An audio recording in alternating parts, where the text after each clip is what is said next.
հարգելի գործընկերներ, ինչպես նշվեց ձեր քննարկման եմ ներկայացնում օրենքների փաթեթի նախագծին հավանություն տալու հարց պետական նպաստների մասին եւ պետական կենսաթոշակների մասին։ Փորձեմ հիմնական կետերով հակիրճ ներկայացնել, եթե հարցեր կլինեն, պատասխանեմ, պարոն վարչապետ։ Առաջի փոփոխությունը, որ նախատեսում ենք իրականացնել, վերաբերում է ընտանիքում երրորդ եւ յուրաքանչյուր հաջորդ երեխայի ծննդյան կապակցությամբ տրվող պետական աջակցության ծրագրին, որը ուժի մեջ էր մտել 2022 թվականի հունվարի 1-ից եւ ավարտվում է 2025 թվականի դեկտեմբերի 31-ին, այսինքն այս տարվա վերջում, եւ մեր հետազոտությունները եւ վերլուծությունները եւ նաեւ միջազգային փորձը ցույց է տալիս, որ նման աջակցության ծրագրերը ամենակարևոր ժողովրդագրական աջակցության ծրագրերից են, որոնք նպաստում են ընտանիքներում երրորդ եւ հաջորդ երեխաների ծննդյանը եւ ըստ էության աջակցում են ընտանիքներին երկարատև ժամանակ, մեր դեպքում մինչեւ 6 տարեկան։ Եվ առաջարկում ենք այս աջակցության ծրագիրը իր ավարտից հետո վերածել մշտական պետական նպաստի, որը կտրվի նույն տրամաբանությամբ, այսինքն երրորդ եւ հաջորդ երեխային 50,000 դրամի չափով մինչեւ 6 տարեկան։ Բայց միանգամից ուզում եմ հավելել, որ հաշվի առնելով, որ այս դեպքում էլ մենք ունենք հետվճարի մեխանիզմ, ըստ էության մեր նոր 20% դրույքաչափով, որը հունվարի 1-ից կմտնի, սա նույնպես դառնում է 60,000 դրամ, այսինքն ընտանիքները կարող են ստանալ 60,000 դրամ 50,000-ի փոխարեն հետվճարի մեխանիզմով, այսինքն հետվճարի մեխանիզմը անկախիկ առևտրի դեպքում։ Այո, անկախիկ առևտրի։ Ամեն ինչ անկախիկ է տրվում եւ անկախիկ առևտրի դեպքում նրանք կարող են 60,000-ի դարձնել այս կենսաթոշակառուներին եւ նպաստառուներին բոլոր տեսակի նպաստները, այդ թվում սա հատուկ եմ նշում, եւ 6 տարում գումարային 6 տարում գումարային դա մոտավորապես կազմում է 4,320,000 դրամ, այսինքն մեկ երեխային տրվող նպաստի չափը եւ եթե կլինեն արդեն այլ շատ երեխաներ, համապատասխան անգամ ավել։ Ուզում եմ նաեւ հատուկ նշել, որ այս ծրագրով վերջի տվյալներով հոկտեմբեր ամսվա դրությամբ արդեն աջակցություն ստանում է 38,816 երեխա, այսինքն այսքան երեխաների համար վճարվում է այսքան գումար եւ մենք մինչ օրս ծախսել ենք սրա վրա 51 միլիարդ 840 միլիոն դրամ, ինքը բավական լայնածավալ, բավական մասշտաբային ծրագիր է եւ առաջարկում ենք այն դարձնել մշտական։ Հաջորդ փոփոխությունը, որը առաջարկում ենք իրականացնել, վերաբերում է երեխայի միանվագ ծննդյան նպաստներին, որը այս պահի դրությամբ կարգավորվում է ըստ երեխայի կարգաթվի, այսինքն կախված նրանից, թե երեխան որերորդն է ընտանիքում, առաջինը, երկրորդը, երրորդը, չորրորդը եւ հինգերորդը տրվում է տարբեր չափի աջակցություն, առաջինի եւ երկրորդի դեպքում տրվում է 300,000 դրամ, երրորդ չորրորդի դեպքում 1 միլիոն դրամ եւ 1.5 միլիոն դրամ հինգերորդ եւ հաջորդ երեխայի դեպքում հաշվի առնելով կրկին թե մեր ունեցած փորձը եւ թե նաեւ միջազգային փորձը եւ թե նաեւ այն տրամաբանությունը, որ դրված է այս նպաստի հիմքում, ինչը երեխայի ծննդյան շուրջ ծագող խնդիրները լուծելուն է միտված, այսինքն դա այդ պահին առաջացող ծախսերն են ընտանիքի, որոնք որևէ կարգաթվով ըստ էության պայմանավորված չեն, կապ չունի, որ երրորդ երեխան է ծնվում, ծախսերը միատեսակ են, առաջարկում ենք այն համահարթեցնել, նաև հաշվի առնելով մի հանգամանք, որ հաճախ այս նպաստը դիտվում է ոչ իր հիմնական նպատակով շատ ընտանիքների կողմից եւ մենք ունենում ենք նաեւ դեպքեր եւ իրենք շատ են, եթե կարիք կլինի թվերն էլ կասեմ, երբ որ հատկապես 5-րդ եւ հաջորդ երեխայի դեպքում ընտանիքները երեխա ունենում պարզապես այս գումարի համար եւ հետո շատ մեծ դժվարություններ են ունենում այդ երեխաներին խնամելու, դաստիարակելու եւ ըստ էության մեծացնելու։ Առաջարկում ենք բոլորի դեպքում սահմանել 500,000 դրամ, ինչը նշանակում է, որ առաջին եւ երկրորդ երեխայի դեպքում մենք ունենում ենք աճ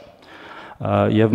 ես կարող եմ ասել, որ օրինակ 2024 թվականին պարոն Թորոսյան, բայց բոլորի դեպքում էլ ունենում ենք աճ, որովհետեւ մենք հիմա էքսպերիմենտալ ծրագիրը դարձնում ենք արդեն ծրագրային։ Նախորդ կտորով բոլոր դեպքերում այո։ Բայց ուզում եմ մենք այդ նյուանսը ճիշտ արձանագրենք։ Մենք նախկինում ունեինք 300,000, 300,000, 500,000, 1 միլիոն, 1.5 միլիոն։ Հիմա մենք այս երրորդ եւ յուրաքանչյուր հաջորդ երեխայի ծննդյան դեպքում արդեն ոչ թե էքսպերիմենտ, այսպես պիլոտային ծրագիր է, այլ դառնում է մշտական ծրագիր։ Այսինքն հիմա ստացվում է, որ մենք առաջին երեխայի ծննդյան գումարը ավելացնում ենք 200,000 դրամով երկրորդ երեխայի ծննդյան գումարը ավելացնում ենք 200,000 դրամով, երրորդ եւ յուրաքանչյուր հաջորդ երեխայի համար այլևս մշտապես վճարվող ամիսը 50,000 վճարում ենք պլյուս այդ 500,000-ը։ Այսինքն իրականում բոլորի դեպքում էլ ավելացում։ Ես հատուկ նշեցի 4,320,000-ը, որը ըստ էության այդ գումարային թիվն է նաև գալիս մեկ երեխային վճարվող նպաստի չափով, պարզապես ուզում եմ ասել, որ 21600 երեխա մենք ունենում ենք հենց առաջին եւ երկրորդ կարգաթվով ծնվող եւ 300-ը միանգամից դառնալու է 500,000, սակայն այս կարգավորումը ուժի մեջ է մտնելու սեպտեմբերի 1-ից, սա էլ եմ հատուկ ուզում նշել, որպեսզի որևէ կերպ չանդրադառնա այս պահին երեխա սպասող ընտանիքների վրա, երկու դեպքում էլ մտնելու է սեպտեմբերի 1-ից։ Եվ երրորդ կարգավորումը, որ առաջարկում ենք այս փաթեթով փոխել, որի մասին դուք նախորդ կամ մի կառավարության նիստ առաջ խոսել եք, բոլոր նպաստները, բոլոր տեսակի նպաստները եւ կենսաթոշակները ամբողջությամբ անկանխիկ դարձնելուն է վերաբերում։ Ըստ էության որևէ այլ պարագայ, որևէ դեպքում մենք չենք վճարելու կանխիկ, հիմա էլ է իրականում թիվը բավական իջնում եւ օրինակ կարող եմ ասել, որ միայն վերջի 1 ամսում 10,000-ով իջել է կանխիկով ստացողների թիվը, ունենք այս պահին 661,000 քաղաքացուց, որ որևէ տեսակի նպաստ կամ կենսաթոշակ է ստանում, կանխիկ ստանում է ընդամենը 60,000-ը, 600,000-ը ստանում է արդեն անկանխիկ եւ նորից եմ ուզում նշել, միայն 10,000-ը, այսինքն տենդենսը ավտոմատ կա, բայց մենք այս որոշումով դա կարագացնենք։ Այս կարգավորումը ուժի մեջ ենք դնում ապրիլի 1-ից մի պատճառով, պարոն վարչապետ, որովհետև այդ մեր 60,000 քաղաքացիները, որոնց մի մասը նաև մեր աջակցության կարիքն են ունենալու այդ կանխիկից անկանխիկ ացման process-ում, դա լինի հնարավորինս սահուն եւ անցավ եւ այս առիթը օգտագործելով պետք է խնդրեմ մեր գործընկերներին, հատկապես կենտրոնական բանկի եւ նաեւ պետեկամուտների կոմիտեի, որպեսզի իրար հետ աշխատենք ԿԲ-ի դեպքում որոշակի աջակցություն ակնկալելով բանկերի կողմից այդ հարցը լուծելու մասով, բանկերի եւ մենք կարգավորումները կփորձենք միասին տալ, իսկ պետեկամուտների կոմիտեի կողմից որոշակի բնակավայրերում, որտեղ որ սովորաբար հրաժարվում են անկանխիկ առևտրից, վարչարարությունը ուժեղացնելու, որպեսզի մեր քաղաքացիները զրկված չլինեն այդ հնարավորությունից։ Որպես օրինակ եմ ուզում ասել, որի իրական դեպք եմ ուզում ասել, օրինակ հենց հիմա կան քաղաքացիներ կույր, որոնք որ մեր լիարժեք քաղաքացիներն են, որոնց հրաժարվում են բանկերում օրինակ տալ քարտ, որպեսզի իրեն կարողանան, այո, այդպես կոնկրետ դեպքերով ահազանգեր ունենք, խնամակալ են ուզում դատարանի վճռով հաստատված, որպեսզի գա իրենց փոխարեն դա ստանա, ես ուզում եմ բարձրաձայնել, որպեսզի բոլորս հանձնառություն վերցնենք եւ այդ հարցը լուծենք, որտեվ այդ տիպի քաղաքացիներն են նաեւ ստիպված եղել մինչ օրս ստանալ կանխիկ եւ հենաշարժական խնդիրներ ունեցողները նաեւ, որոնք տնից չեն կարողանում դուրս գալ։ Շնորհակալություն։ Շատ լավ։ Պարոն Թորոսյան, այս հարցի քննարկման համատեքստում ես այսինքն նրբությունների մասին իմացա, որ ինձ համար տարօրինակ հնչեց։ Առաջինը, որ Հայաստանում մշտապես չբնակվող երեխաներին էլ ենք մենք այս գումարը վճարում, այսինքն նախկինում վճարենք, չէ՞, ճիշտ եմ ասում։ Ոչ թե մշտապես չբնակվող, այնտեղ բնակվելու դեպքում չենք վճարում, չբնակվելու դեպքում, երբ որ չեն ներկայանում, խոսքը Հայաստանից դուրս ծնված եւ Հայաստանի քաղաքացիական կացության ակտերի գրանցամայրում չգրանցված երեխաներին ա վերաբերում եւ նաեւ իրանց վճարում ենք, այո, վճարում ենք եւ միանվագ նպաստը ծննդյան եւ վճարում ենք 50,000-ները, մենք դրա սա էլ են կարգավորել պարոն վարչապետ այս հարցը եւ մեր համար իհարկե մենք միգուցե չենք խոսում սրա մասին, բայց պարզ է ինչու է դա տեղի ունենում, այսինքն նրանք քաղաքացիություն չեն վերցնում այդ երեխաները Հայաստանի Հանրապետության։ Բայց գիտեք, այդ անտրամաբանական է, էլի հիմա ես դա որ իմացա, ես չեմ հասկանում, մեր համակարգերը ոնց է, ոչ մեկի մոտ հարց չի ծագում, մենք այդ գումարը Հայաստանից դուրս ենք տալիս, ինչի, այսինքն մենք արտագաղթ ենք ֆինանսավորում։ Տենց է ստացվում։ Ըստ էության, երբ որ տենց հասկացել ենք, փորձել ենք կարգավորել, ես թիվ կարող եմ ասել, օրինակ միայն 2024 թվականին 1450 նման միանվագ ծննդյան նպաստ ենք տվել այն երեխաների համար, որոնք որ Հայաստանի Հանրապետության քաղաքացու երեխա են, ծնվել են այլ երկրում, ունեն այլ երկրի ծննդական, բայց մեր քաղաքացիական կացության ակտերում գրանցված չեն։ Հիմա այդ հարցը նույնպես կարգավորում ենք հետևյալ տրամաբանությամբ, պարոն վարչապետ։ Ծնունդից հետո 1 տարվա ընթացքում, եթե կգան կգրանցվեն, այսինքն կստանձնեն Հայաստանյան քաղաքացիությունը, կստանան այդ գումարը, եթե չեն ստանձնի, չեն ստանա։ Նույնը վերաբերում է 50,000-ներին, եթե երրորդ եւ հաջորդ երեխայի նպաստը երեխան կգա կգրանցվի, գրանցման պահից կստանա, եթե դա լինի նույնիսկ 2 կամ 3 տարեկանում։ Այսինքն գրանցման պահից մինչև 6 տարեկանը կստանա, մինչև այդ չի ստանա։ Հուսով եմ սա էլ կխթանի, որ մեր քաղաքացիները պատշաճ գրանցումները ապահովեն։ Ինձ էլի ուրիշ բան է անհանգստացնում, որ այսքան տարի տասնյակ տարիներով այս գումարները գնացել են, ոչ մեկի մոտ հարց չի ծագել։ Ոչ մեկի մոտ հարց չի ծագել, այս ինչ ենք անում, ասենք հիմա որ հաշվենք, պատկերացնում եք, քանի տասնյակ միլիարդ դրամ Հայաստանից դուրս է գնում։ Մենակ այս մի անվագով 600 միլիոն դրամ տարեկան։ Ու ոչ մեկի մոտ հարց չի ծագել։ Ասենք պատահական մեկ էլ տենց խոսակցության ժամանակ կարող անցնելիս լսես, ասես ոնց կարա տենց բան լինի, չհավատաս։ Հետո պարզվի որ կա տենց բան, բայց էլի եմ ասում, չէ, պետական համակարգ մենք բոլորս ու հարց չի ծագել, այս ինչ ենք անում ժողովուրդ։ Եվ այսպես շարունակ, եւ այսպես շարունակ։ Այո, պետքա շատ հստակ արձանագրել, չի կարելի տենց բան անել։ Պետքա հստակ փակվել։ Ով որ եթե մարդ իրան չի կապում Հայաստանի հետ, եթե իր կյանքի կենտրոնը Հայաստանը չի, ինչի՞ պետք է Հայաստանը վճարի։ Ասենք բան անենք, մենք մարդիկ ստեղ աշխատեն Մոնտե Կարլոյում բան անենք, ամենայն հարգանքով սիրում ենք բոլորին, բայց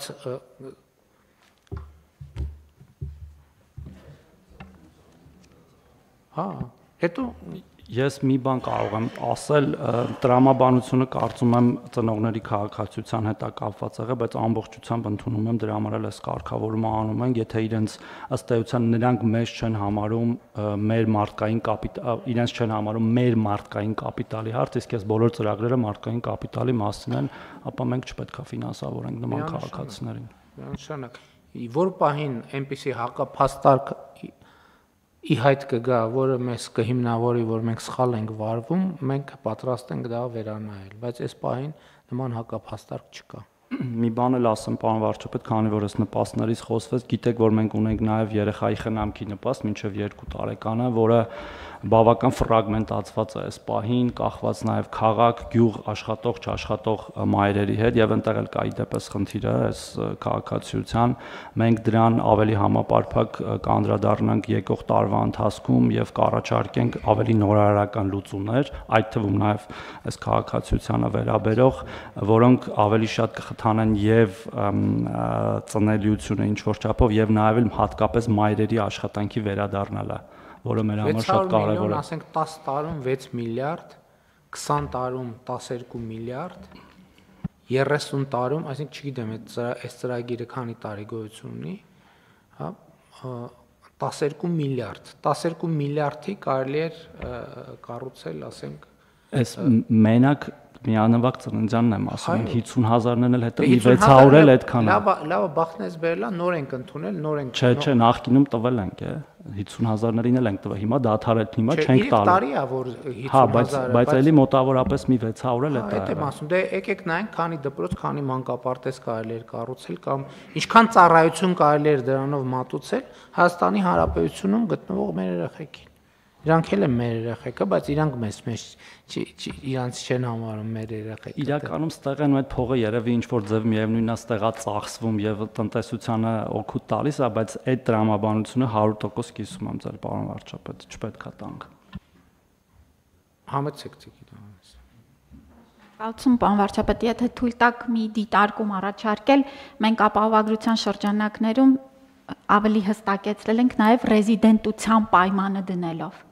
որ պիտի 183 օր Հայաստանում ապրեն, որպեսզի այս համակարգ ներառվեն։ Դա վերաբերվում է ինչպես 65+-ին, այնպես էլ մինչև 18 տարեկաններին, եւ համահունչ դարձնելու համար ես խնդրում եմ նաև դիտարկել այս մասը, որ ոչ միայն Հայաստանի քաղաքացի, այլ նաև Հայաստանում